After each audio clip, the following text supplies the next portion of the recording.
America ಅಧ್ಯಕ್ಷ Donald Trump ಆಡಳಿತ ತನ್ನ ದೇಶದ ಪ್ರಯಾಣ ನಿಷೇಧವನ್ನ ಮತ್ತಷ್ಟು ವಿಸ್ತರಿಸಿದೆ. ಇತ್ತೀಚೆಗೆ ನಡೀತಾ ಇರುವ ಗಲಭೆ, ಗುಂಡು ಹಾರಿಸುವ ಪ್ರಕರಣಗಳು ಮತ್ತು ಇದರಲ್ಲಿ ಅಫ್ಘಾನ್ ರಾಷ್ಟ್ರೀಯನೊಬ್ಬನನ್ನ ಬಂಧಿಸಿದ ನಂತರ ಅಧ್ಯಕ್ಷ ಡೊನಾಲ್ಡ್ ಟ್ರಂಪ್ ಆಡಳಿತ ವಲಸೆ ನಿಯಂತ್ರಣದಲ್ಲಿ ಕಠಿಣ ಕ್ರಮಗಳನ್ನು ಮುಂದುವರೆಸಿದೆ.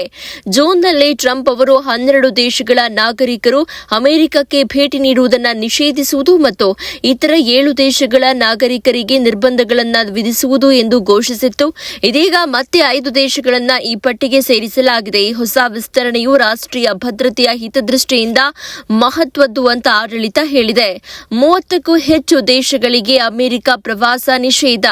ಟ್ರಂಪ್ ಆಡಳಿತದ ಪ್ರಕಟಣೆಯಲ್ಲಿ ನಿರ್ಬಂಧಿಸಲಾದ ಹಲವು ದೇಶಗಳು ವ್ಯಾಪಕ ಭ್ರಷ್ಟಾಚಾರ, ವಂಚನೆ ಅಥವಾ ವಿಶ್ವಾಸಾರ್ಹವಲ್ಲದ ನಾಗರಿಕ ದಾಖಲೆಗಳು ಮತ್ತು ಕ್ರಿಮಿನಲ್ ದಾಖಲೆಗಳನ್ನು ಹೊಂದಿವೆ ಅಂತ ಉಲ್ಲೇಖಿಸಲಾಗಿದೆ. ಇದರಿಂದಾಗಿ ಅಮೆರಿಕಕ್ಕೆ ಪ್ರಯಾಣಿಸುವ ಅವರ ನಾಗರಿಕರನ್ನ ಪರಿಶೀಲಿಸುವುದು ಕಷ್ಟಕರವಾಗಿದೆ. ಕೆಲವು ದೇಶಗಳಲ್ಲಿ ವೀಸಾ ಅವಧಿ ಮುಗಿದ ನಂತರವೂ ಅಲ್ಲಿ ಉಳಿದುಕೊಳ್ಳುವವರ ಸಂಖ್ಯೆ ಹೆಚ್ಚಿದೆ.